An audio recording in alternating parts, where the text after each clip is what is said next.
Yes, এইবার বাবা মরে যাবে আর সব সম্পত্তি আমার হয়ে যাবে আমার। হ্যালো উকিল। হ্যাঁ স্যার বলেন, কি হয়েছে?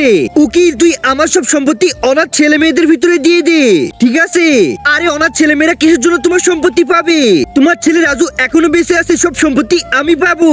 আচ্ছা, মরে যাচ্ছিলাম তখন তো তোকে দেখি নাই, আর এখন সম্পত্তির কথা শুনে দৌড়ে চলে এসেছিস। এইটা তোমার একটু ভুল হয়ে গেছে, কিন্তু আজকে থেকে আমি তোমার অনেক সেবা করব, সম্পত্তির জন্য আমি পাই। এই তুই যা এখান থেকে। আচ্ছা তুই এক কাজ কর, আমার সব চুলগুলো গুনে দে, আর কিছু বছর পরেই তো মরে যাবে, এসব পাগলামি করো না, তাহলে সম্পত্তি পাবি না। 1, 10, 100, 1000, 5000। রাজু। হ্যাঁ বাবা, কি হয়েছে?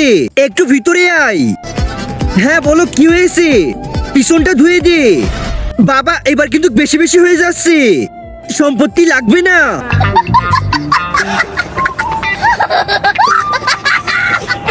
আরে দাদা, তুমি সময় মতো মরে বেঁচে গেছো।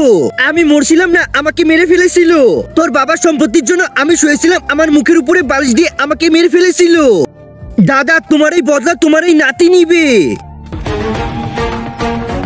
আজকে তুই মরবি। তুমি দাদাকে মেরেছো আর আমি তোমাকে মেরে সম্পত্তির মালিক হয়ে যাব। তার আগে তুমি যদি আল্লাহ তাআলার এই ছবিটিকে ভালোবেসে থাকো, তাহলে ভিডিওটিতে একটি লাইক দিয়ে চ্যানেলটিকে সাবস্ক্রাইব করে কমেন্ট বক্সে আই লাভ ইউ আল্লাহ লিখে যাবে। তোর এই কাজ আমি 25 বছর আগেই করে এসেছি।